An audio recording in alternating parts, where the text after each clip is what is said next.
This is a News Laundry podcast and you're listening to NL Hafta. Abhinandan is not here this week, so you'll have to suffer me through this hafta. Angrez apna lagan or News Laundry apna hafta kabhi nahi chhodte. Although this one is free in celebration of Diwali. So our non-subscribers can also enjoy it and critique us. So again I say, Angrez apna lagan or News Laundry apna hafta kabhi nahi chhodte. When the public pays, the public is served. And when advertisers pay, advertisers are served. So please subscribe to News Laundry, help keep news independent. Also help us grow so we can do more stories for you and bring you podcasts. Thank you so much for joining us. Today on the panel we have our managing editor Raman Kirpal. Hi. Executive editor Atul Chaurasia. Hello. Opinion writer Anand Vardhan. Hello. And author and consulting editor Anand Ranganathan. Hello. I will quickly tell you what we will discuss today. This week was dominated by the judgment of Nupur and Rajesh Talwar on the Aarushi-Hemraj murder. There is a story on no jobs for the Dadri accused, and that's controversial also because the reports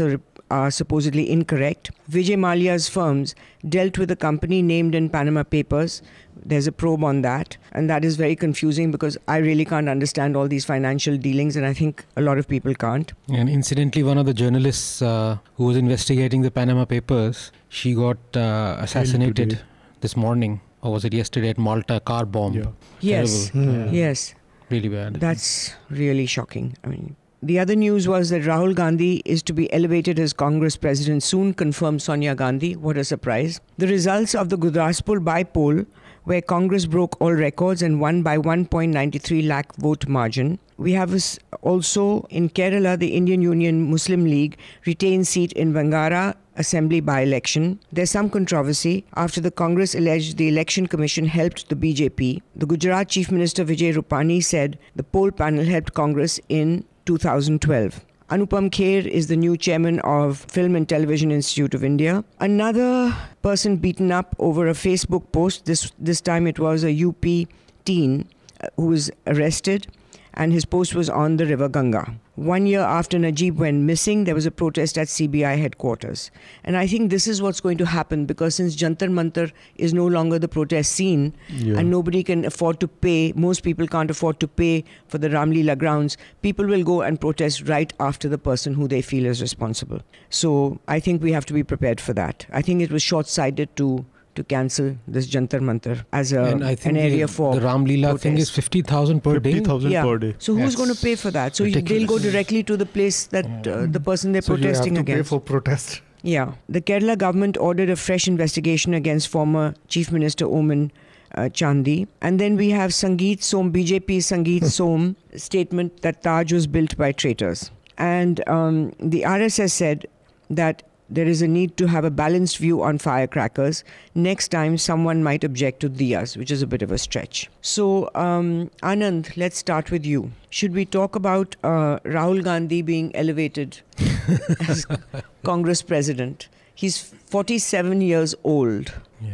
To me, that's very old to be starting any career. In politics, the life begins at 47 or in fact 50. Well, I don't know, because if you look at in India. In India, because if you look at the leaders across the world, they're becoming younger and younger. And from going from another century, or if you go to Russia, even America, England, our own country, European countries, always had really old people in their 70s and 80s. And now you see across the world, the age has changed. But what do you see, Anand, the future of the Congress party with Rahul Gandhi leading it? Well, I mean, first thing, when you talk about age, I think nobody in the Congress would have objected had Sonia Gandhi chosen him as the Prime Minister in 2004. So, and at that point, he would have been, 33? So, and then he would have been, the French president right now is, the age. So, I mean, for Congress, age is immaterial. It is the dynasty and who you worship and things like that. Well, I think if he had been made Prime Minister at 33, we would have had a mini version of Trump. You think so? I think you're right. I don't know. I think he wouldn't have been as... He's a loose cannon. To compare him with Manmohan Singh, that itself would be an interesting comparison. How he would have fared. I think he would have taken a lot of decisions that Manmohan Singh did not take.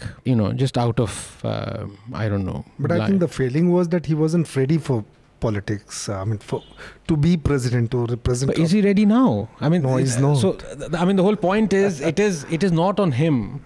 It is like the mother, tells the child, you are ready to, do this now. Sonia Gandhi has been the longest serving Congress president the party's ever had, 19 years. And 19 years of what does she have to show in terms of achievement? Anand? I think Rahul is still the best bet for Congress, because our leadership is also about legitimacy, and in Congress legitimacy is defined, fortunately or unfortunately, by dynastic affiliation. So in that sense, and he is not starting his career, he has been in Congress party for, I think, actively involved in Congress party organization for last decade or so, even more. So he may not have mastered the organizational ropes, but he had enough experience of it. So two things are different. Legitimacy is important. Even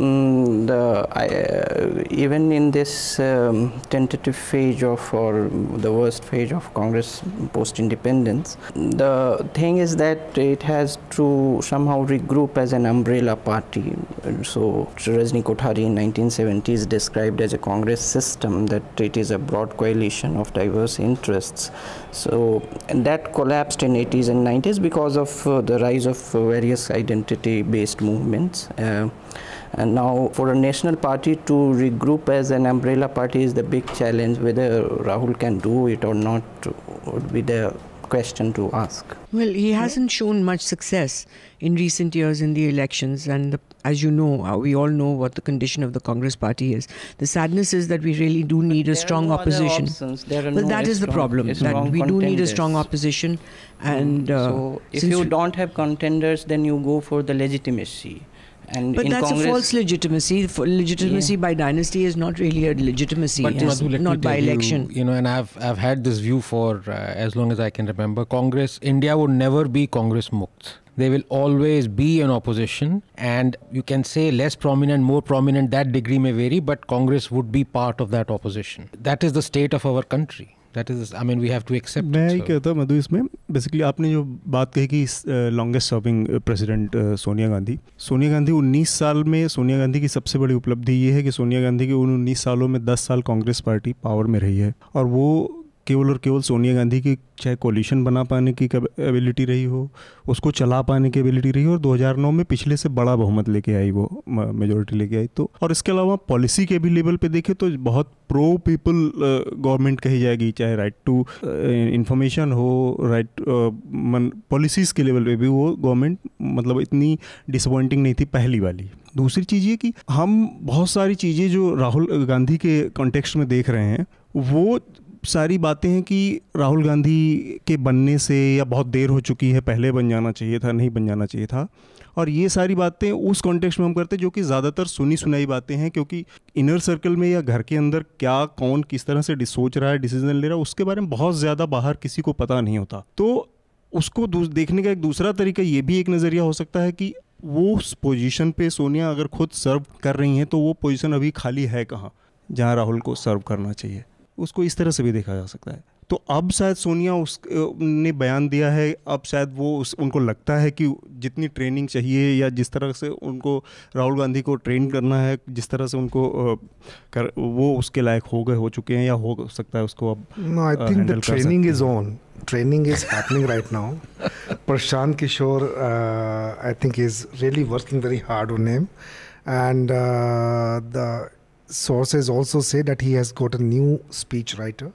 So if you see in the past a few days, I think about say a month or so, wherever he has made his speeches, there is some change. There is some change, but so far no interview has happened. See, one thing that is very different from of Rahul Gandhi from other people who have actually managed to institute a dynasty, let's say Mulayam Singh Yadav ho ya Sharad Pawar ho, that they have really nurtured their constituency. Okay, so in the case of Sharad Pawar, in case of Mulayam Singh Yadav, the people of their constituency will keep on voting for them, even though the whole state can go to the dogs, because they have actually taken care of it.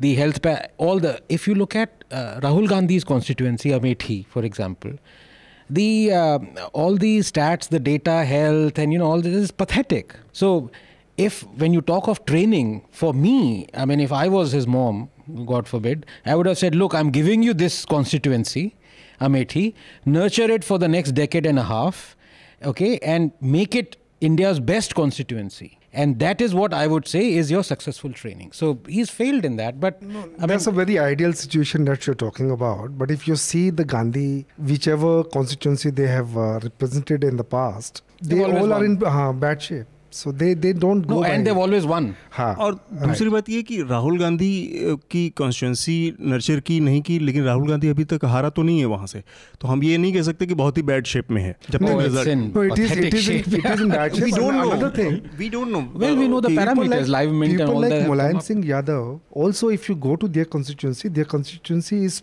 in pretty bad shape. Only thing is एक हवाई पट्टी वहाँ पर आ गई जो उसको अपने personal reason के लिए चाहिए. So whatever development you will see there. But Raman, the other thing is that when it's all right to be following a good speechwriter, but a good speechwriter can't be standing with you at a press conference, or can't be standing next to you when you're giving ad-lib statements. And that has been, in fact, Rahul's downfall every time, where he says really off-the-wall things, sometimes factually incorrect. The last one that I remember was that when he said, when I speak in Parliament, there'll be a dhamaka ho jayega, earthquake ho jayega. And obviously he was unaware of the fact that what he was going to speak about was already public knowledge. So he was that ignorant about what was going on in the news. And I think that is something you can't control. He's not well informed. And in my experience of him when he was campaigning, what I saw was that he had surrounded himself with Harvard hoodies, very computer data oriented, which is wonderful to be data oriented, but then you also have to be able to use the data. And from what I saw, that he did not have anyone from the states where the Congress was fighting, कि एक धरती से जुड़ा हुआ Congress worker from that state who can come to him and give him a list of things that needs to be addressed in the state. That was missing. So he was out of touch. No, I agree. He hasn't been able to strike a chord with people. And he comes out only for the speech. And the speeches cannot win hearts of everybody. So, you can't change this basic DNA. I totally agree. I think Rajiv Gandhi tried in many ways, but then even he used to make mistakes. On the ground of practical politics, the dilemma that Congress has, that workers don't identify with him, but workers have also not thrown up a popular face. So when he threw the presidential election open, nobody came to contest against him. So it is a walkover. So if you keep the political idealism away, what are the options before Congress? So among the only option that it has, it then go with the dynastic phase. So that would somehow be the rallying point for something. Otherwise, they don't have any contenders. Well, the BJP in the same position, just let the best man win, fight it out and let the best man win. And there's no reason why the Congress party shouldn't create that kind of atmosphere. The atmosphere they've created. Modi was that he was very popular among BJP workers. So that was one of the things that worked for him. But he worked on it politically as well as within the party. He came up the ranks. And there's no reason why, if the Congress, my opinion is, if the Congress wants to actually survive and become a good opposition party and possibly come back into power, is to flood open the gates that we're not going to push the Gandhi family on everybody. Have a real election, let the best man win, and go where it falls.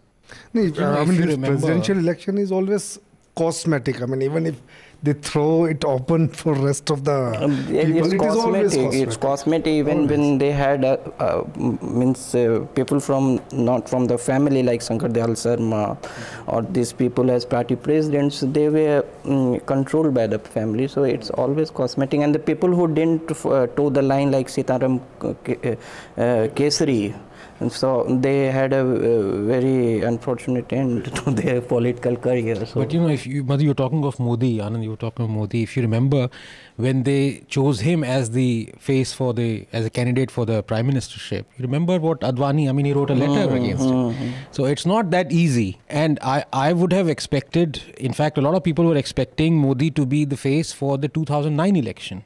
But Advani stood his ground. So, so top leadership objected, but not the party card. पर राहुल गांधी के साथ एक चीज़ और मतलब ये मेरा व्यक्तिगत रूप से मानना है कि एक रिलक्टेंट पॉलिटिशियन उस तरह है, उसके साथ एक और भी चीज़ जुड़ी है. एक दो चीज़ें होती है. एक तो एक लीडर होता है बहुत नैसर्गिक, वो नेचुरल उससे आता है, उसके अंदर जन्मजात होता है वो. एक होता है कि आदमी खुद को बिल्ड करता है बहुत सारे मामलों में. जैसे आप मोदी का जिक्र आया कि उन्होंने अपने को पूरे नीचे से रैंक से अपने को वहाँ तक उठाया और पहुँचाया है. अब राहुल गांधी के साथ ये है कि अगर उनके पूरे अपने ही ख़ानदान में देखा जाए तो जवाहरलाल नेहरू या इंदिरा जी के मुकाबले देखें अगर हम, या राजीव के मुकाबले देखें, तो राहुल गांधी की ट्रेनिंग, पॉलिटिकल ट्रेनिंग उस लिहाज से एकदम शून्य रही है. जिस टाइम पे पिताजी की मौत हो गई अचानक से और पूरा परिवार पॉलिटिक्स से अलग हो गया, उस समय 21 साल 22 साल का लड़का जो कि देश में रहा ही नहीं था. तो इंदिरा जी को जिस तरह से नर्चर नेहरू ने किया या इंदिरा ने जिस तरह से अपने बेटों को किया था, उस तरह से राहुल गांधी को करने का मौका नहीं मिला था. वो अगले 10 सालों में शायद होता जब वो रहते या राजीव रहते सत्ता में. तो वो लैकिंग तो है ही है राहुल गांधी के साथ. राजीव गांधी को मौका कहाँ मिला था? राजीव गांधी कितनी उम्र में बने? No, he was a pilot and suddenly thrown into the thing. And he made many mistakes. There were as many jokes about him. But and the thing that Madhu is talking about, those Harvard cronies, so Rajiv was also victim of that. He was surrounded by Doon Baba log. Totally. And those were his mistakes. And I think in today's politics, in today's India, unless you're in touch with literally के धरती से जुड़े हुए लोग को अपनी पास रखो. If you are not, you acknowledge that you have come up with a silver spoon in your mouth and it's not your fault, you were born where you were, but then at least understand you're in a position where you're duty bound to understand. That's my opinion. Duty bound to understand what is happening with the people in India, to the people in India, to understand the farmers' issues. So I think real model for Congress is actually Captain Amarinder. Yeah. If they were to realize that he, even though he comes from this so-called royal lineage, and but he's worked on the ground like nobody's business for this. See, it reminds me of a time when John Kennedy was campaigning, and he was also a son of a rich man, alien from the belt of America, the on the ground people. He was totally brought up in a very Ivy League, precious way. But when he went to give a campaign speech to coal miners and met them, and the same with farmers, he said to them, he said, okay, I cannot claim to know what it is to be like as a farmer, and I cannot claim to know what it's like to work as a coal miner, but I do know that if you have a problem which affects your livelihood, I will be there for you. So whether he was there or not is another matter, but it was a reaching out with understanding that don't try to be something you're not. Don't say, I am a coal miner. You're not. But what you can say is that whatever perch I'm in, I will give the understanding to your problems. And I think Rahul's failing is that he's not been able to connect with people of India. So I will read a letter now from Deb. Thank you so much, NL Hafta team, for discussing my email at length. It was really comforting to hear the panel speak, as this is one podcast I don't miss even if I have a lot of work. Apologies for not mentioning everyone for advice, but thanks Abhinandan for discussing this with everyone. Ranga, thank you for supporting my train of thought, but I would agree with Madhu when I express my view even once. Things just keep expanding because I'm younger and seen to have lesser wisdom than elders, and I'm in a minority. To Vardhan, I would say we need to take ourselves a bit seriously to change certain things in society, or things will never change. Status quo will continue and not desirable in many cases. If someone is casteist, as Manisha mentioned, or against interreligious marriages, Abhinandan mentioned, I can't accept it lying down without giving them a piece of my mind. I don't think it is being elitist or arrogant because certain things are wrong. I would not bother much about other people, but within my own family, I would debate it. Love Manisha for being so honest and exactly understanding my dilemma. I think what she spoke about, that is casteism, etc., in family resonates with me. I have had similar experiences. Madhu was really sweet the way she asked me to enjoy shared history with my family. I completely do that and have great time otherwise, but I also end up discussing social and political issues. That's when the problem comes up. Yes, I don't want to be viewed as a dekho ladai karne chala aaya. I agree with her, venting on Twitter is not a healthy way of doing this, but I disagree that I should not discuss social political stuff at home. They are the people who matter most to me. Why not have a collective consciousness starting at home? I agree with Harshvardhan. I need to introspect, and this email was an attempt at introspection. And finally, to Abhinandan, you are my bro and you hit the nail on the head. Have always been a big fan of yours. I love combat about the important issues, and I think I'm beginning to know myself, and I might end up fighting up certain beliefs strongly even if things become awkward. So basically ends with, really appreciate your work. Keep going strong, guys.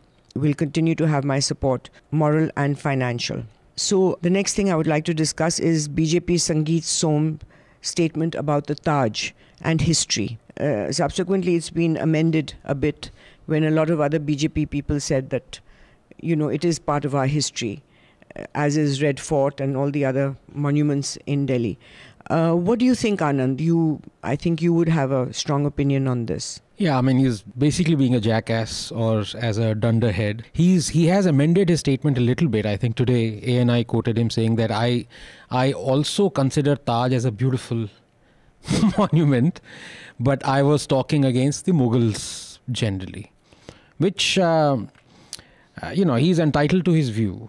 But when he was talking of, I objected, I mean, one can be against the Mughal Empire, surely, it has done a lot of damage to the country, no doubt about it. But when you say that Taj, you can also say that Taj is a blot. I don't agree with that. People can say Taj is this, Taj is that. And Naipaul has had a pretty scathing view about Taj. I personally don't like the Taj, the amount of wastage and, all those things.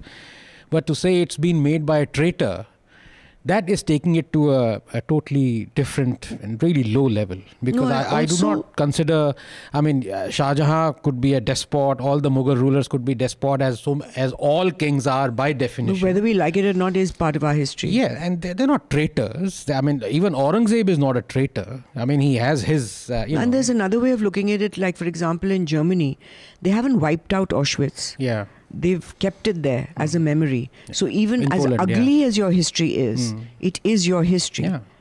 Raman? Som is an integral, part of a narrative which is trying to show that India is divided between two Muslims, Hindu. So this was another attempt by Som by calling, it was the Muslim, first of all, he identified the monument with the Muslims and he just attacked the Mughals. More than the Mughals, he saw the Muslim in them. And his entire statement is just part of the same narrative which wants to divide. He was looking for his share of publicity or whatever, a bite culture, whatever. But there is another thing that there is also a kind of NCRT fundamentalism against which you will see narratives developing. Now, there is an establishment which is entrenched in academic institutions, in historiography, which had a certain narrative about medieval India. Now, despite gaining political power, the right does not have that cultural capital to revisit historiography. Now, the thing that is happening is that the lack of that cultural capital in academic institutions and historiography is getting political articulation. Beautifully said, yeah.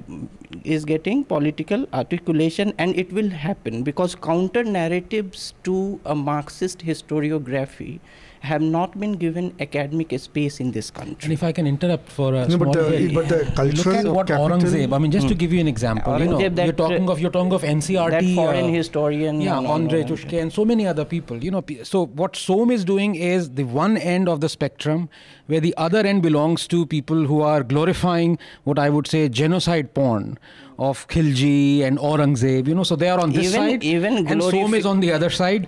Som doesn't have textbooks to write, or he's not scholarly as the other people are. But which is more damaging? Is Som more damaging, or people trying to apologize for Aurangzeb? I don't know. Even the glorification of Akbar as a secular symbol or syncretism or something, it has to be contested. Has to be contested by counter narratives. That has never happened in the dominant academic space in India. No, you contest but narratives. the way Sangeet Som No, I am not contested. taking into context Som's view. What I am saying that these narratives will keep No, but happening. Som view is very important because Som, the way he is doing it, he is not trying to create any cultural. It's not a political. You can't call it a political articulation of a cultural capital. No, what He's I'm not trying to saying build that that up. people who are ill-equipped or who don't have the necessary articulation but are provincial leaders, and now the lack of those narratives would find manifestations in this kind of off-cuff remarks. So that is what. एक और This चीज is इसमें here. है, ये basically इसको संगीत सोम के कहने और कोई राइट विंग इंटेलेक्चुअल एकेडमिशियन कोई कहने का, एक जो आप काउंटर नैरेटिव की बात कह रहे हैं वो वहाँ से आने का अलग मतलब होता है, और संगीत सोम जैसा मैं दूसरी बात बोल रहा हूँ, मैं बोल रहा हूँ कि ऐसे काउंटर नैरेटिव्स आते रहेंगे। हाँ ठीक है, क्योंकि उसका अभाव रहा है जो वो आए। पर हम अभी हम अगर संगीत सोम की बात कर रहे हैं तो संगीत सोम के पीछे और ये उसके कॉन्टेक्स्ट पे भी हमें बात सोचना चाहिए। एक पॉलिटिकल इंटरेस्ट वाला आदमी अगर इस तरह के बयान Gujarat cultural identity that he is trying to create. I qualified it by saying that he is looking for his share of publicity. He would not only publicity. No. It is not only publicity. It is a part of the narrative that is being built up, to divide, to see the country either. What is that narrative? Please explain. That Hindu and Muslims. That in the next coming election, एक तो ये कि आप गुजरात का election आ रहा है, all scheduled castes should first feel that they are Hindu. This is not the first time that it has been said. This is not the first but if time. Somebody says, I don't like Taj Mahal, if somebody says, I don't like the Mughals, that's your personal opinion. So but on the public platform, if you're saying that Taj Mahal is made by a traitor, is a wrong statement. That's why I said. So it's a wrong statement. But nobody is saying that what he said is right. What I am saying that these counter narratives will happen. A Nobel laureate V.S. Naipaul in India, Wounded Civilization, has talked at length about the Muslim vandalism. So some historian disputing it is totally he is valid. not a historian, means a general writer, novelist. So what I am saying is that narratives, if they don't find a space in public discourse, in academic space, they will have these loose cannons articulating it. और एक और चीज़ है इसमें, ये जो narrative की बात आप कर रहे हैं ना, ये जो राइट अपना इस देश का राइट विंग है ना, या जो दक्षिण पंथ है, उसके साथ एक प्रॉब्लम ये है कि जो राइट लेफ्ट करने मैं राइट की बात कर रहा हूँ, वो क्योंकि संगीत सोम उसको रिप्रेजेंट करते हैं इसलिए मैं उसको बात कर रहा हूँ, वो बहुत बुरी तरह से उसके जो नैरेटिव है वो प्री कॉलोनियल जो हिस्टोरियंस हैं ना, उनका जो नैरेटिव था, जो उस टाइम पे, जो कि अंग्रेज़ों के ज़माने में हिंदुस्तान का के इतिहास को दो हिस्सों में बांट के देखने का नैरेटिव था, हिंदू मुसलमान, उससे वो नैरेटिव हिंदुस्तान के राइट के ऊपर बहुत ज़बरदस्त असर रखता है, और वो उसके बाद आज़ादी के बाद से आज तक उस नैरेटिव से निकल भी नहीं पाए हैं। और दूसरा उसकी एक वजह ये भी है क्योंकि उनका उस दौरान आज़ादी की लड़ाई के दौरान भी उसमें कोई उस तरह का एक्टिव पार्टिसिपेशन नहीं था उस लड़ाई में। वो आमतौर पे अमूमन उसी नैरेटिव के शिकार रहे जो कि अंग्रेज़ों का वो नैरेटिव हिंदू और मुस्लिम का था। ये दूसरी बात ये है, आज उसी कॉन्टेक्स्ट में जो फैक्ट है, एक मेडिएवल फेज जो इतिहास का है, तो medieval phase, now the fact of atrocities are not thing that can be divided between left and right. They are also counterfacts. So it is such that a particular type of facts have been peddled by the textbook writers post-independence. Let me give you one example, like Churchill. Okay, now from the moment of quote unquote winning the war for the Brits, right, till about 70s, 80s, till 90s, for 40 years, he was eulogized. Churchill won us the war, the British bulldog, the warrior, did this, stood alone, withstood the onslaught of Hitler. So only in the last 10, 15 years, when the details of the Bengal famine started to emerge, when the fact that he sanctioned phosgene, during the war, when so many atrocities, when he was a racist, he said, so now when you look at Churchill, all that history that was not in the textbooks, even now, Britain voted, their greatest Briton was Churchill. So you can see the amazing amount of airbrushing that has happened in history. And I dare say 15, 20 years from now, even the Brits would start to revile Churchill. Now, if you were to take the context of, let's say, Aurangzeb or any other Mughal ruler, right, there are always 2 or 3 sides, right? Now, if you keep on peddling just one side Churchill's side was peddled for 40 years and we have this brainwashing. The Mughal thing has been peddled for, as they say, history is written by the victors, is peddled by the vanquished. But slowly times would change. People would realize that we need to hear both sides of the story. And now, Mukherjee's book on Churchill, my God, 4.5 million Bengalis were killed. With the direct intervention of Churchill. To me, he is not a hero at all. He basically said, let them die. Yes. So, when things like these emerge, when books are written, scholarly books are written, then people like Som are, cast aside. And I would recommend, somewhat reluctantly, but because of his personality, but I would recommend Shashi Tharoor's book on this. Yes, no doubt about it. It's great scholarship. Yes. He is... his last book documented, even now, Madhu, if you were to see the reviews of some of the reviews of the book, of Shashi's book that is written by Masani, who's the son of Meenu, my God, shameless Raj apologia. It is unbelievable, Even today, people are not prepared to accept that the Brits, what they did in India were horrendous. So these things take time, but at the same time, people have to get both views. Someone contesting history, yes, is absolutely acceptable. Right. But someone, make a design to vitiate,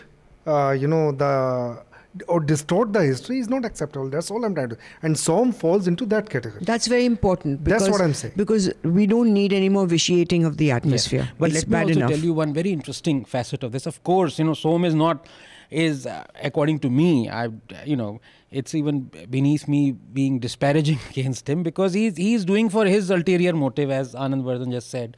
Okay, but what these things do is that whenever they gain prominence, a lot of people are interested suddenly in the topic. They try and unearth more about Shah Jahan, about Taj, about the Mughal Empire. Like, so there were a couple of articles appeared that Khalji has been tarnished, his image has been tarnished. He was a brave king and he fought against the Mongols, and this is bad what this kind of press he's getting.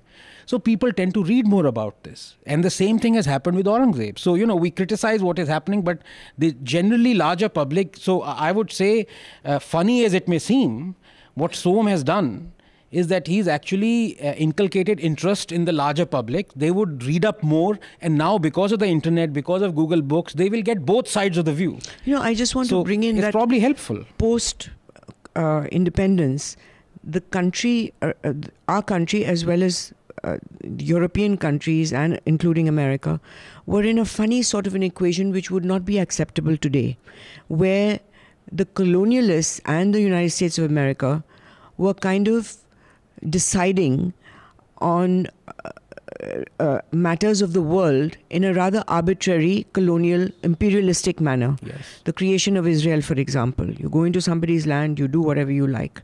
If you look at the Nuremberg trials, actually, legally, they had no standing, but they did them. And this atmosphere and the sympathy towards the Jews was so huge that they did it. Now, I've just been watching a documentary on the Tokyo trials, where the Japanese generals were being tried by a committee consisting of various judges from different parts of the world. And by some mistake, they included a judge from Calcutta because they said we need Asian representation. It's looking too white. They had one Chinese and they had one Indonesian who had suffered, his family had suffered from Japanese occupation, and the Chinese had also suffered from Japanese occupation. Now, it's very interesting that this Indian judge Pal, he creates a real problem for them because he starts doing research and he says, you people do not have a leg to stand on because the Paris Accord did not call war of aggression in another country illegal or a crime. It did not call it a crime. It just asked for further peace. So what their charter did was to base their charter on the Nuremberg trials, where basically did not have any legal standing. So he's a cog in the wheel saying you people don't have a right to do this because there's no law against war of aggression. There is a law against war of crimes against humanity. There is no law against aggression. So it is, the story is how he is sabotaged and the rest of the people are sabotaged by the Western powers. And I think this has been the problem of history, that all this kind of stuff has been buried. Yes, absolutely. Absolutely. Yeah. So let's move on to something also which touches upon the same thing, where the RSS has come out with this thing that we need a more balanced view on firecrackers. Next, they'll be banning diyas, which is a bit of a stretch. I don't think anyone will ban diyas. So what do you think? I mean, as you know, last week we had this small debate, and I wrote a piece on it. And incidentally, a lot of people have given data that shows that, some data that shows that even before Diwali in 2014, 2015 and all that, there was pollution because of the stubble burning and all that. And the cracker pollution did not augment that. But, I also have about 7 or 8 or 10 references that shows that Diwali pollution, post-Diwali, during Diwali, the pollution increased. But here is the logical thing, here is what should make sense. 15 minutes to half an hour of fireworks display, in America, let loose, shot into the atmosphere, 120 or 90 tons of lead, so much of chromium. So when you are actually, and you have the values, the pollution causing values of one firecracker. Now imagine if millions of these firecrackers are burnt in, or, set alight in a matter of 5 or 6 hours. Obviously, it would be contributing to the pollution. You cannot say that so much of harmful chemicals are just simply disappeared. So, that is one part of it. To say that Diwali cracker fire burning does not cause pollution is completely wrong. It is adding to the atmosphere whatever is being burnt. So that's Anand? The most logical thing. We have to see what kind of balanced view they want. Balance of what? So we don't have the access to the details. Second is, as I last time argued, that the judicial overreach part of this is worrying. If it had to come from the executive policy. That's all. I'd like to add just 10 seconds of what has happened since yesterday. Now, Amarinder Singh, Captain Amarinder Singh, so he has said he's not going to penalize the people who burn their fields. This is in direct violation of the NGT order. Now, imagine when you're talking of judicial activism, when you have executive inactivism, and so now people have started burning their fields. Yeah. So what is the alternative? Do we just sit back and say, okay, fine, burn 200 fields, let the whole country north of India stew in pollution? There is a difference, that is a violation of an order. But for this, there is no order, no law in place. Yeah, what I'm saying is it is judicial legislation in a sense. Right, but what is happening to that? They will keep on violating it because he has a constituency. His excuse is that I cannot let the farmers suffer. Okay, I cannot. This will lead to farmer suicides, he says.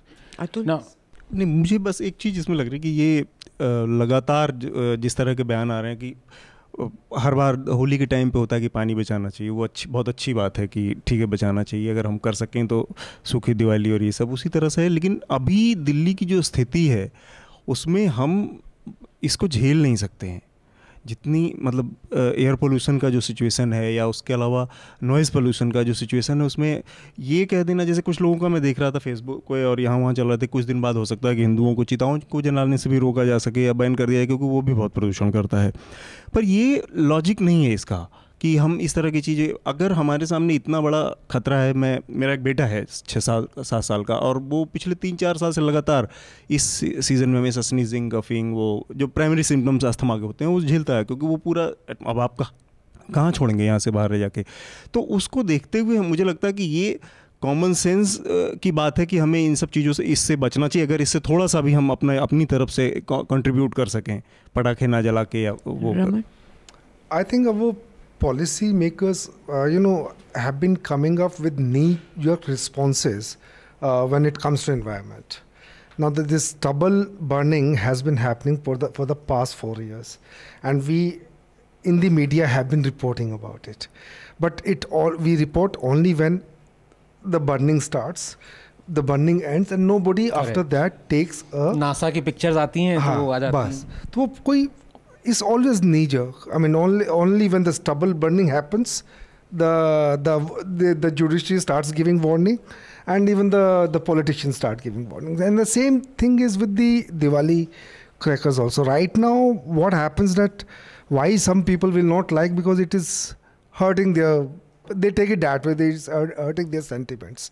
So, but the fact that the firecrackers also contribute to pollution, but why don't you come up with some kind of policy, because the environmental problem is really, really extremely serious, and it's not just the firecrackers which is causing it. There are several other factors which are causing it, so you better make a policy. Do not come up with that alternative cars. I mean, you just come up with this. Those are band-aids.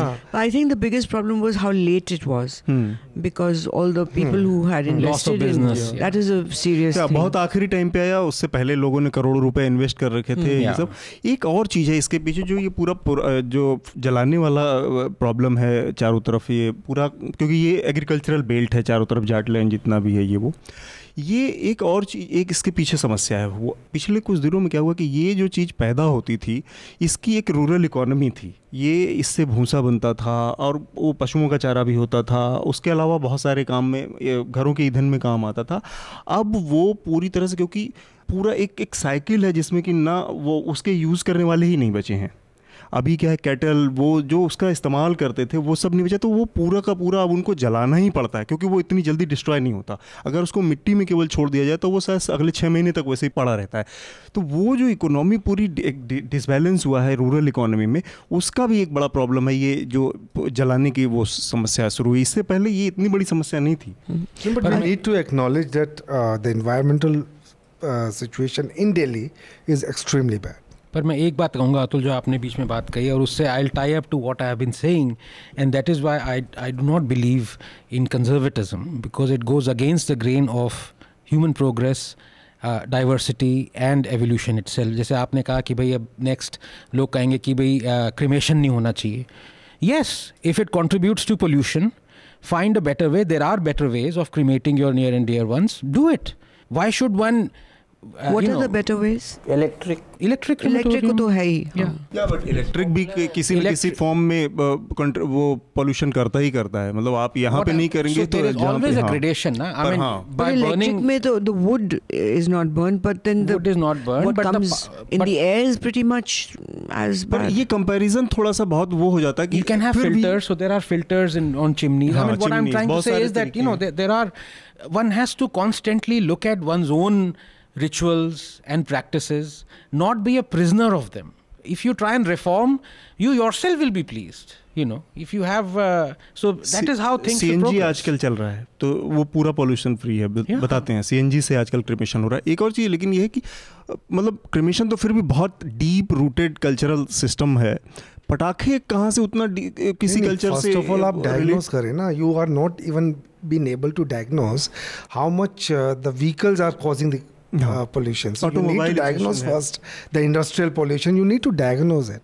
Okay, we'll move on to this teenager, 18-year-old who was arrested in UP and beaten over a Facebook post. on the Ganga, the river Ganga. What he did was that after the Ganga was declared a legal entity by itself, he posted something like, and I'm paraphrasing, that now that it's a legal entity, which means it is a person, does it mean that anyone who drowns in the Ganga will have criminal charges filed against them? So there was a complaint, he was arrested, and then while in jail, somebody in, as he described, in jeans and a bush shirt came and asked, who is Zakir? Somebody came in and said, who is Zakir? And he put his hand up, and then he was roundly beaten. And then his medical report, without any medical examination, was saying that he's healthy. So what do you think? I mean, these Facebook posts have led to previously quite a lot of Madhu, believe it or not, I controversy. think in the same, yesterday there was a report where a Hindu boy had written something on Facebook, which immediately a Muslim mob collected and surrounded the police station. This was, the report is from Meerut, but there is some village in UP. And the police fled the police station. They were so scared. But the mob was not satiated. They demanded, and the boy has been arrested. But funnily enough, you'll be astonished to know how many of such cases occur every day or every week. There are at least half a dozen cases, if not almost one every day, of unrest because of Facebook posts. It's incredible. And I found that out when I was digging. Most of it is actually, it comes in the Hindi media. The English media very rarely brings this on. I don't know, Anand would have yes, a like Facebook monster. post after the Sonu Nigam Ajan tweet. So in Madhya Pradesh, there was a Hindu boy who supported Sonu Nigam on Facebook, and he was beaten, and it is in Madhya Pradesh near Bhopal somewhere. I had written about it also, and I think 2-3 days back, a lady in Bangalore, Nandini, now she has been thrashed by illegal cow slaughterers.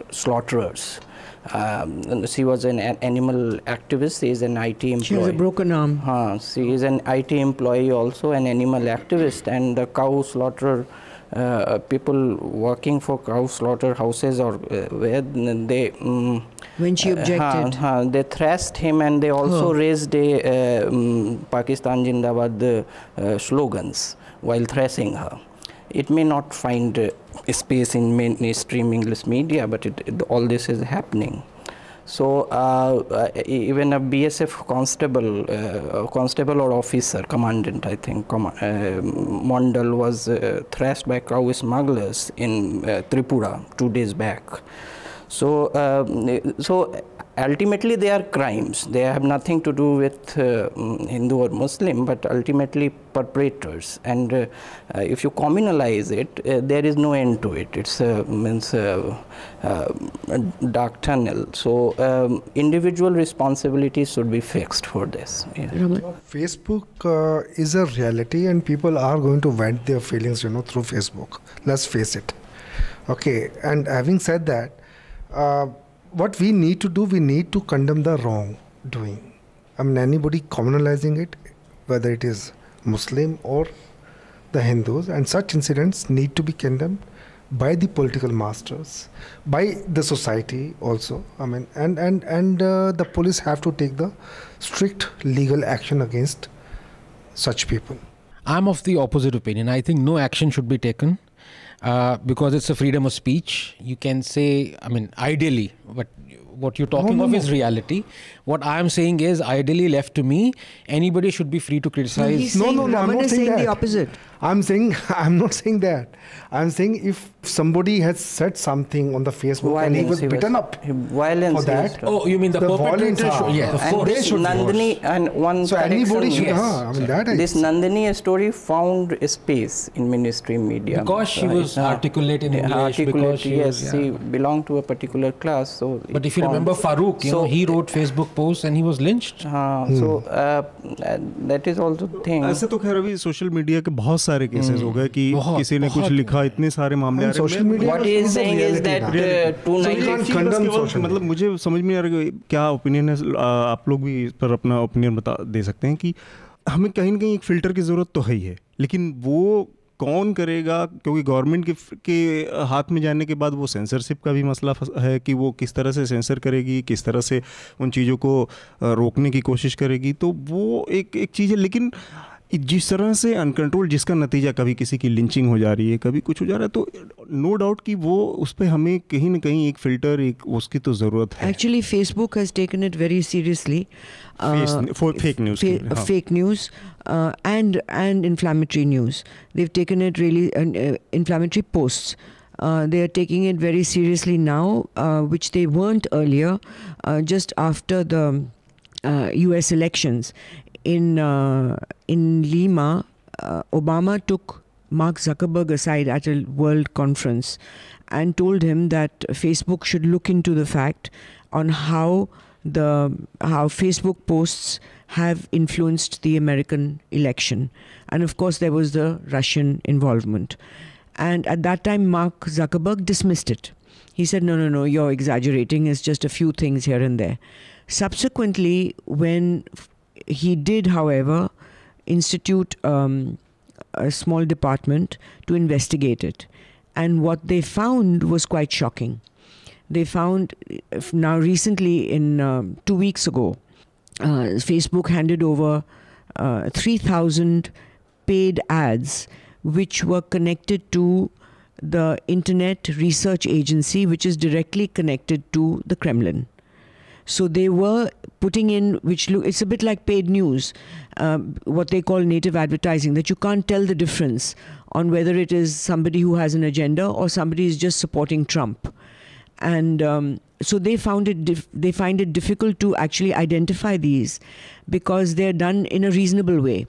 The ISIS Facebook pages are easy to identify because they're full of violence and hatred and instigating people, so they can take those down easily.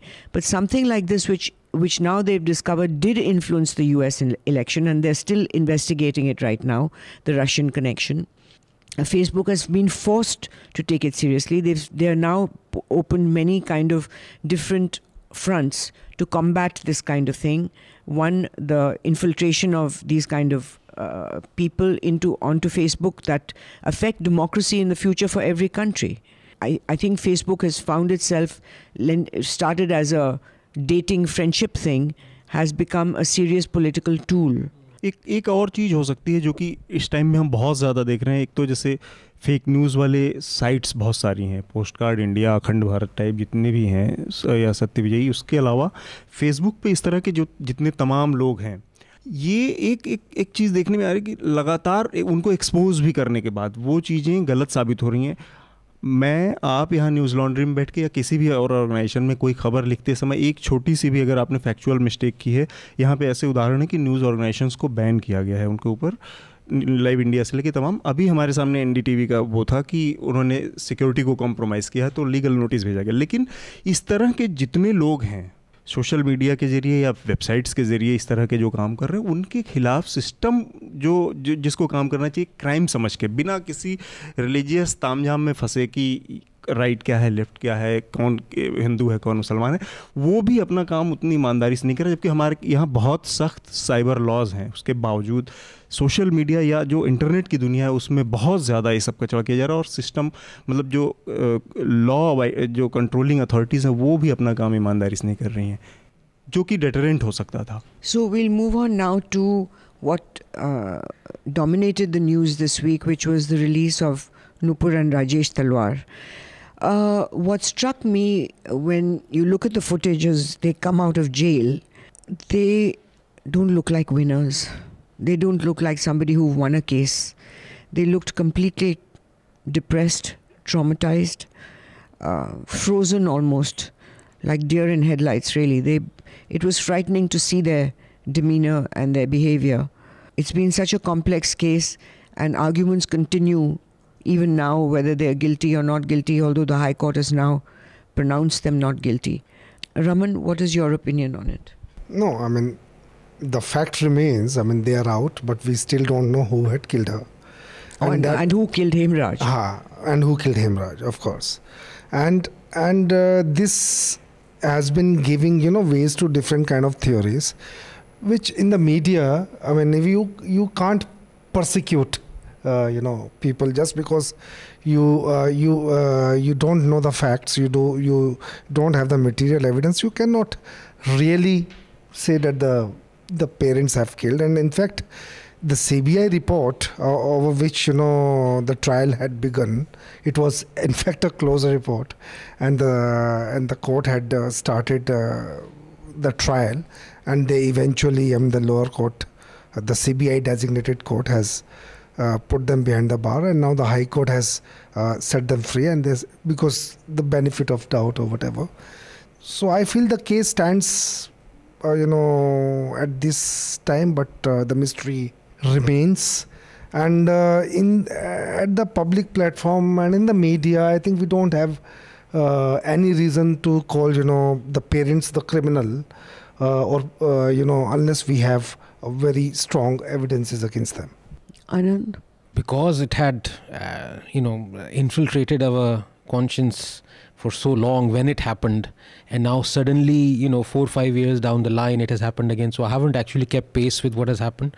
What I would say is that they were incarcerated for, Madhu, how long? 4 years? 4 years. 4 years, so obviously it's been and a 9 traumatic... years of dealing with legal situations and being interrogated. In any developed country, this would have been declared a mistrial. No. Judging by the... Listen, in developed countries, there are as many mistrials because in America, ever since DNA was invented, they have found hundreds of cases of people being incarcerated wrongly. No, I'm not talking of being incarcerated wrongly. I'm saying because of the media. It's a media mistrial. Because what has happened, so not mistrial because of evidence. This is a very serious issue because right from media, day one, the sub judice has been thrown in the garbage. And that is what has happened across the board. And I would say if one has to choose and pick one perpetrator who stands high and above everyone, it is Arnab. Even with Times now, he really with went Republic, after them. He didn't get a chance because Republic is only 6 months old or something. He really went after them. And there was this real social status issue in it that, rich doctors can get away with it while poor servants are being blamed. And they're not particularly rich doctors. That is what actually struck me at the time. He's a dentist living in a middle class home. Now I remember that. He was, a middle class person in a 1,200 square feet flat. Everything went wrong in this case. I mean, the investigations right from the beginning were wrong. And that first press conference that the guy, without any investigation, he just pronounced the parents guilty and said that the servant had a sexual relationship and that the father did it as an honor killing. He just came to the conclusions in the first press conference without any investigations, without forensic reports. That was what was shocking. Anand? Yes, I mean, it was... now we have a hindsight of 4 years, so it was crime porn running for 4 years, and I am pretty convinced that a large number of people still hold them guilty because media has been successful in doing that. In fact, there is Times of India reporter Neeraj Kumar, so he did crime reporting then for Express and Times of India. Neeraj Pathak or Neeraj Kumar, who has been credited with in the Talwar movie also. Now he once told me that yes, Talwars are guilty. So he was some dentist to Mayawati at that time. She saved him or something like. So there is a whole cottage industry of conspiracy theories. What was interesting, I don't know whether they are considered in popular psyche. They are considered well off. If it is middle class or elite or something, I don't know. So it was also this voyeuristic peep into the secret lives of well-off people. So television audience also approached it like that. and the juiciest stories they somehow believed. They still believe. Judicial intervention has not meant that they have stopped believing it. If you pick 8 out of 10 people, they will say yes. And can I just add to that? I think a lot of the perversion that media, indulged in this case has also to do with the fact that they thought that we actually are we the media, responsible for the family of Jessica Lall getting justice.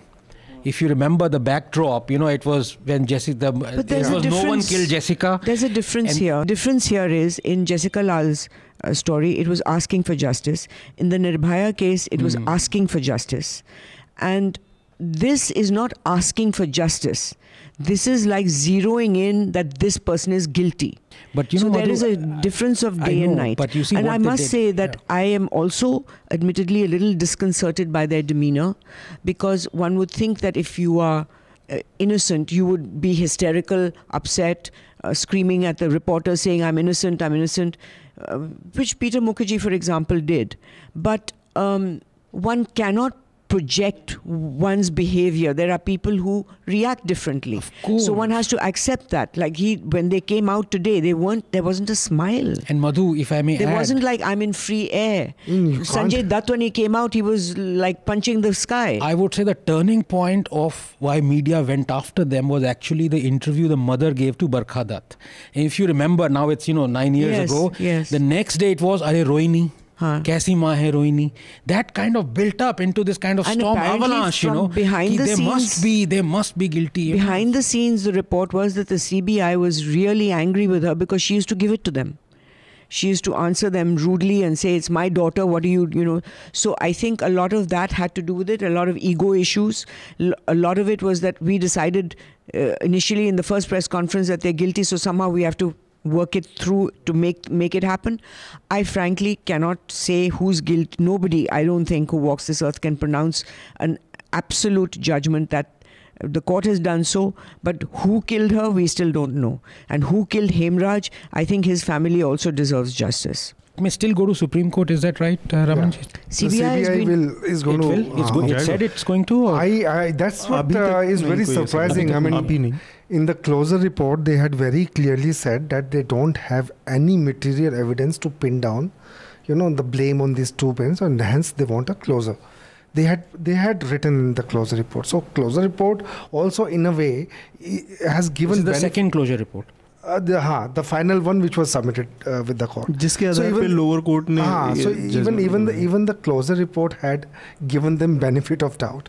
Now the CBI says that they will go against the but the High Court has said that the closure report looked like a charge sheet more than, or at least their lawyers said so. It's more like a charge sheet and then saying we're closing it. In fact, not the High Court. Nupur and Rajesh objected to the closure report. They said, what about Aarushi? They were okay, we are free, we're okay, but they objected to it being closed because they said we still want justice for Aarushi. No, it was a closure on the parents, on the family. Yeah, but then parents were not satisfied with that.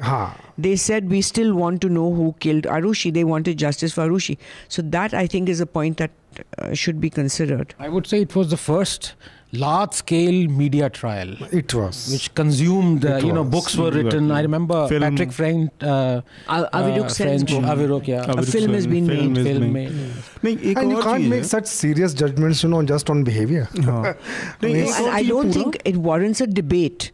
You cannot take evidence, of course, and jump from one person to the next who's giving each one is giving contradictory evidence of choice. And I think the first time when Arnab did a debate on it and he had Ashutosh on it, it was the most bizarre statements made by Ashutosh, who went, rather than by the CBI documents and reports, went by what his reporters had verbally told him. And most of it was factually wrong. And he kept insisting and shouting that these English-speaking people can get away with it. Whereas, they're blaming it on servants. And Arnab took that tack also. नहीं, पर मुझे लगता है कि lower court ने जो एक गड़बड़ी की थी कि पूरा सर्कमस्टेंशियल एविडेंस के आधार पे जिस तरह से इनको कन्विक्ट किया गया था, उसको हाई कोर्ट ने सुधार दिया है। एक चीज़। दूसरा है कि फिर भी हम अभी आधे ही सच तक पहुँचे हैं। आधे सच को भी क्या सच माने किसने किया, जब तक कि वो कंक्लूजन तक नहीं पहुंच पाते हैं। एक चीज़ जो है, ये पूरा केस मिलके एक मॉडल केस होना चाहिए, जो इस केस के शुरुआत में बेसिक जो फंडामेंटल प्रॉब्लम हुई है इस केस में, पहले दिन जिस दिन ये केस आया, क्योंकि मैंने शुरुआत इस पिछले 9 साल पुराना केस है, पिछले 7 सालों में तो मैंने फॉलो नहीं किया। 2012 में मैं 1-2 बार मिला था इनके यहीं हौज खास वाले क्लिनिक पे, जो आपने कहा कि बहुत सामान्य मिडिल क्लास परिवार, उसी तरह के लोग थे, कोई ऐसा नहीं कि बहुत अल्ट्रा रिच या वो लेविश लाइफ जीने वाले लोग थे। एक शुरुआत में जो पहले दिन की जो घटनाएं हुई, ये केस उसको ध्यान में रख के और पूरे पुलिस सिस्टम जो हमारा, या जो इन्वेस्टिगेटिव तंत्र है, उसको सुधारने का एक मौका बनना चाहिए कि जिस तरह से मीडिया ने, सब लोगों ने मिल के क्राइम सीन को पूरी तरह से रौंद डाला पहले, और उसके बाद आप केवल और केवल जलेबियां बनाते रहेंगे, आप घूमते रहेंगे, आप, क्योंकि आपने उसको सैनिटाइज नहीं किया है। आपको जब पहला क्रूशियल मौका था उस एविडेंस को इकट्ठा करने का, उसको सैनिटाइज करने का, वो बेसिक ट्रेनिंग तक पुलिस के पास नहीं थी। पहले ही दिन उस घर में, जैसे समझ लीजिए कि 200, 300, 400 पत्रकारों का वो जमावड़ा, और जो आपाधापी, मारपीट, गेट क्रैशिंग, इसके बाद आप आज इस स्थिति में इसीलिए हैं क्योंकि आपके पास बेसिक ट्रेनिंग, आपका जो पूरा प्राइमरी इन्वेस्टिगेटिव सिस्टम वो फेल रहा है इस मामले में। आगे के लिए ये हमारे लिए केस स्टडी होना चाहिए, हमारे लिए याद एक वो होना चाहिए, पॉइंट बनना चाहिए कि इस तरह के मामले ना हो। I remember, I think you wrote, Tehelka mein you wrote a couple of pieces also on this, right? No, I don't read. Shoma wrote a piece, bigger piece on this Aarushi case, which is I think 15-16 pages long this is a classic case which tells us how the murder investigation should not be done. Very simple, because everything has happened.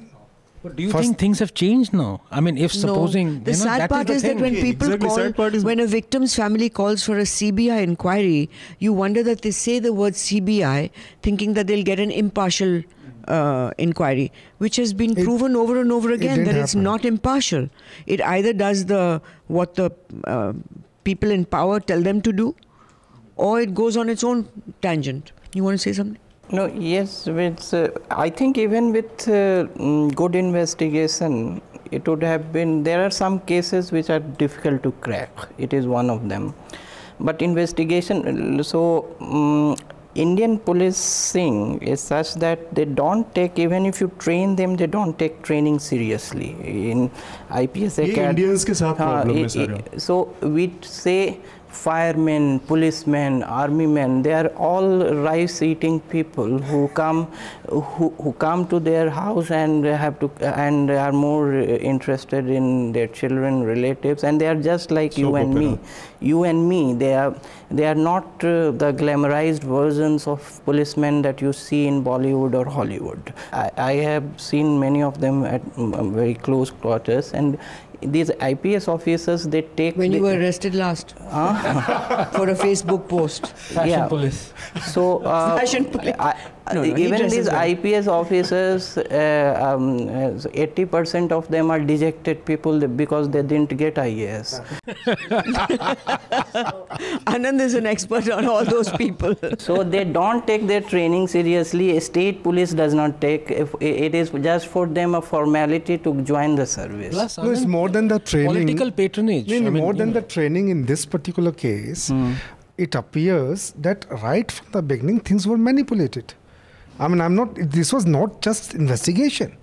I mean, here the UP police come and they just announce, as Madhu said, I mean, the parents guilty. The parents are guilty. In the press conference. And the way he said. Before the investigation, and to cast aspersions on a young girl like this. And then comes back, you know. And then cast aspersions. I was watching it and I was horrified. Sexual relation theory. And then in the CBI, this Arun Kumar, he comes up, he throws absolutely a different theory. And that Times of India reporter said that Noida police ne jo pehle kiya tha wo sahi tha.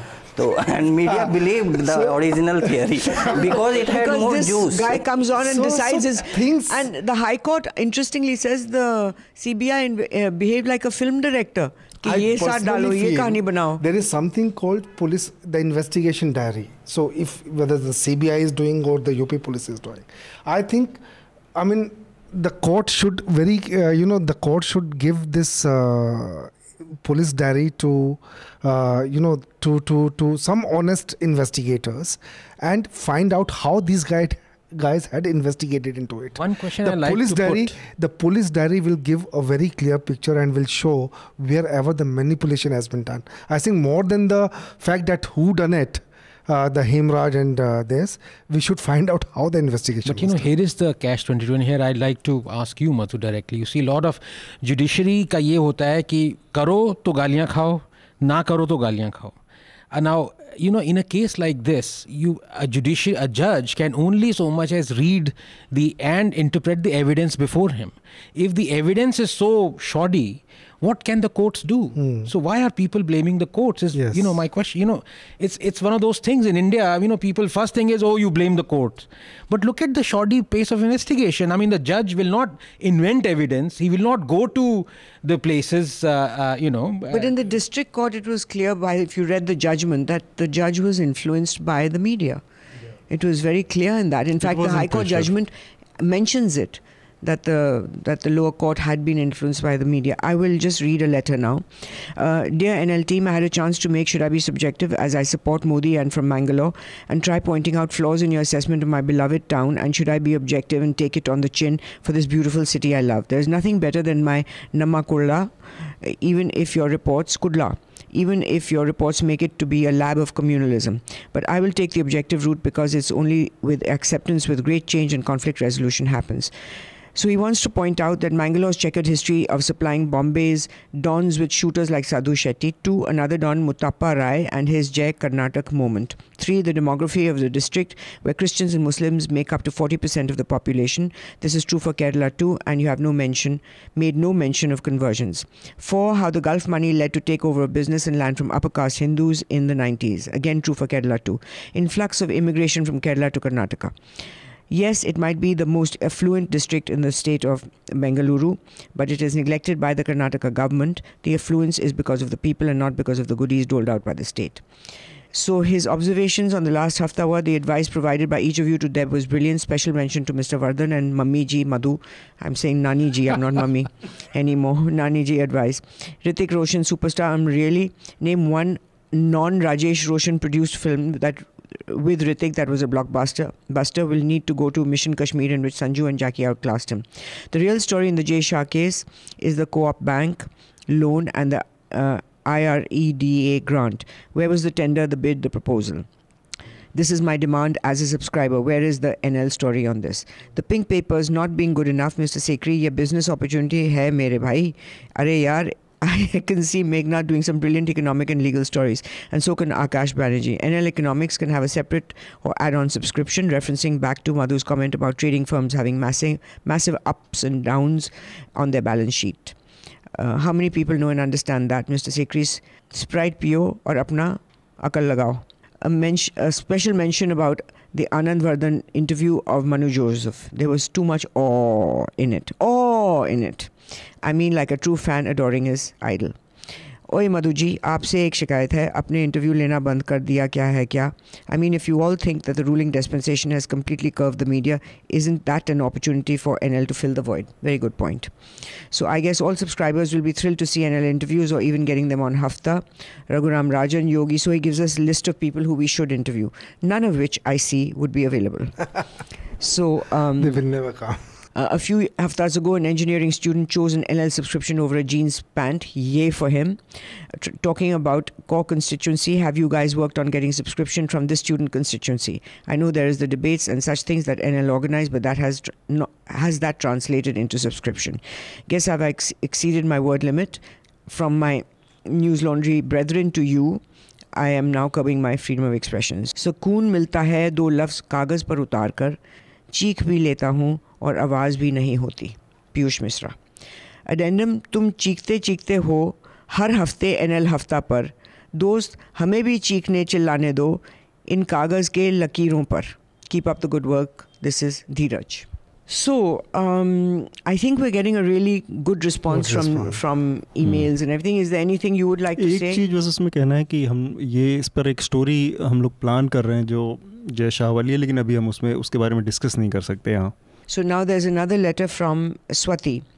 First, referring to the recent spate of accusations of harassment and assault, some of which refer to transgressions that allegedly took place several years ago, Madhu said, "Pehle kyun nahi bola? Bola ji, pehle sab chup the. Now suddenly they're coming out of the woodwork." Close quote. She went on to suggest that victims were speaking out only after Weinstein was fired by his production company and could not... No, that's not what I suggested. He was fired after all the allegations came out and could no longer exercise any influence on the course of their careers. So you've kind of answered your question yourself. Weinstein was a powerful man, and allegations of misconduct against him would have serious negative consequences on the careers of the alleged victims. I suspect you think that these consequences are trivial. I couldn't help but detect dismissiveness in Madhu's tone. Coming out of the woodwork is a disrespectful way to refer to people who chose to go public with their humiliation at the hands of an alleged serial sexual predator. I did not mean any dismissiveness of these women. It takes a lot to come out. I'll give you the benefit of the doubt of airing an opinion that was not well thought out or researched, but such are the limitations of freewheeling conversation on personal biases. Also, it's possible that I misread what you meant. Yes, you did. But if you're genuinely curious, get up to speed with various explanations for it. The Weinstein cases have inspired cottage industries of op-eds that attempt to characterize sexual harassment in the workplace. I would recommend a piece by Guardian by Zoe Williams titled "Why Did No One Speak About Harvey Weinstein?" There are many others, so we must check that out. Second, referring to Weinstein's response to allegations that he's a man of the 60s, Madhu said the 60s and 70s was an era of free sex. Multiple partners was normal. Referring to allegations of rape against Bill Cosby and Weinstein, Madhu said this kind of behavior, this exploitation of people who work for you and potentially work for you, this behavior was considered normal. This comment either betrays ignorance of how morals concerning sex and sexuality evolved during the 60s or 70s, or an ignorance of the facts of the allegations against Cosby and Weinstein. I'm hoping it was the latter. I've only read about the summer of love and the sexual revolution. I prefer not to argue with Madhu's lived experience, but I do feel equipped to point out a few things. I cannot believe I actually have to say this. The women who are alleging misconduct by the now disgraced stalwart did not have sex with them. Cosby is accused of administering sedatives to his victims before raping them. Weinstein is accused of hiring a professional to corral women for his recreation, using his resources to settle allegations of misconduct in courts, and bullying influential celebrities to vouch for his integrity and quash unflattering stories in the media. Again, and this bears repetition, the women speaking out about their experiences with Weinstein did not approach him for sex. They approached film as well as professionals. They approached him as professionals seeking to have conversations regarding work prospects. This is not about sex, free or conservative.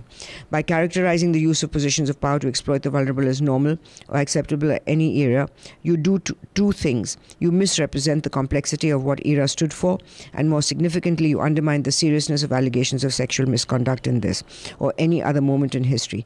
Weinstein and Cosby are not hippies or freethinkers struggling to adapt to a politically correct environment in which women are more empowered than they used to be, nor are they conservative fuddy-duddies who happen to be on the wrong side of history. If what they're alleged of doing is true, they are sexual predators, plain and simple. It makes my blood boil that this distinction is unclear. You're better than this. I hope we all are. Well, let me clarify this, Swati. First of all, what I was saying that it was when I said that multiple partners was normal, doesn't mean that it was normal to do. It was normal as the way it happened. That's what was considered normal at that time. And what I was trying to say was that people like Harvey Weinstein, who grew up in that area as young people, considered that kind of normalcy okay to continue. These are men who have not adjusted to the new realities where it's not okay to do this and it's not normal to do this. And what I meant to say was that this was a man who had not adjusted to the new realities, that it is unacceptable to behave like this. And therefore what I was saying was that he was stuck in time of the 60s and 70s. That is the difference. It's like also saying that in the old days, high caste men in villages, rural areas, or even in cities used to just pick up low caste women, and it was normal. It wasn't that it was right. It was normal. And if it is continuing today, being done today, it is because those people are stuck in that mindset where they still think that it's normal, when right now it is not considered acceptable. So let's go to our recommendations. Anand, what do you have to recommend? Today is Ayurveda Day. by the way. Oh, So, that's great. I believe in Ayurveda very seriously. My recommendation would be, unabashedly, please read my piece that I had written. You don't believe in it? No, of course I do. Oh, okay. Of course I do. And He I has wrote a piece. used one of the Ayurveda molecules for his research. Yeah, so that is also there. Can I add an anecdote for people who do not believe in Ayurveda? My husband and I went to an Ayurveda camp in Kerala, in a village near Trivandrum, 2 hours from. And when we arrived there, my husband said, this is a personal story. My husband said, my moustache has turned all white. It's looking terrible. I think I should shave it off. And I said, I agree. It's turned all white. You really should shave it off. After a week of the Ayurveda treatment, to my dismay and anger, because my white hair stayed white, his moustache turned black. Is that right? There are photographs to prove it, before and after. And so there is an internal rejuvenation which they do, which is inexplicable. It might not be documented scientifically, but this is an anecdote that I saw.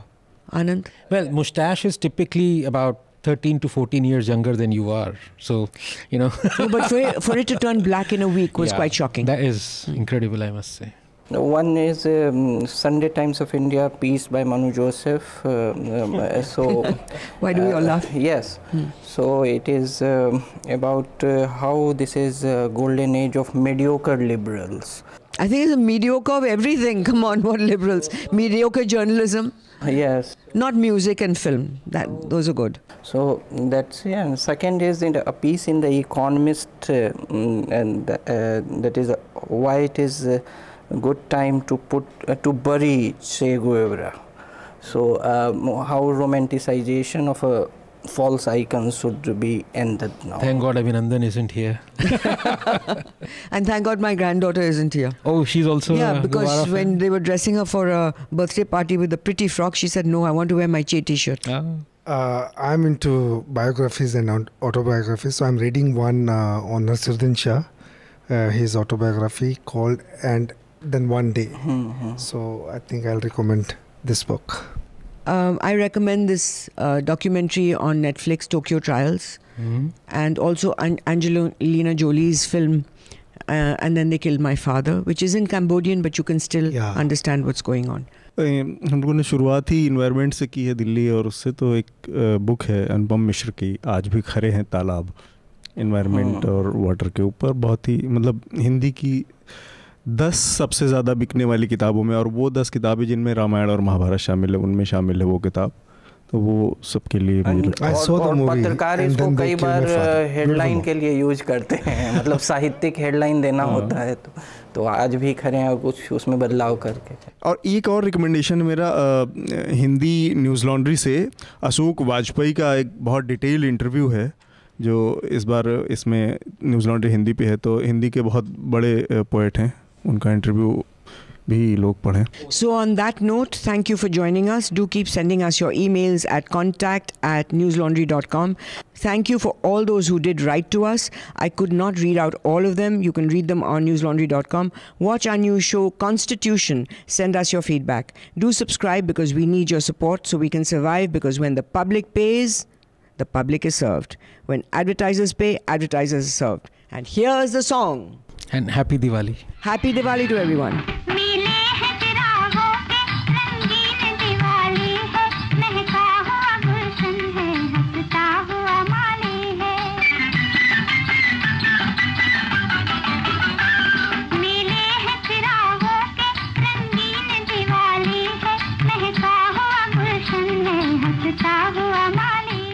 All the News Laundry podcasts are available on Stitcher, iTunes, and any other podcast platform. Please subscribe to News Laundry. Help us keep news independent. To catch all our podcasts on news, pop culture, current affairs, and sport, visit newslaundry.com. Follow us on Facebook, Twitter, and Instagram, and subscribe to our YouTube channel. All News Laundry podcasts are available on iTunes and Stitcher and any other podcast platform.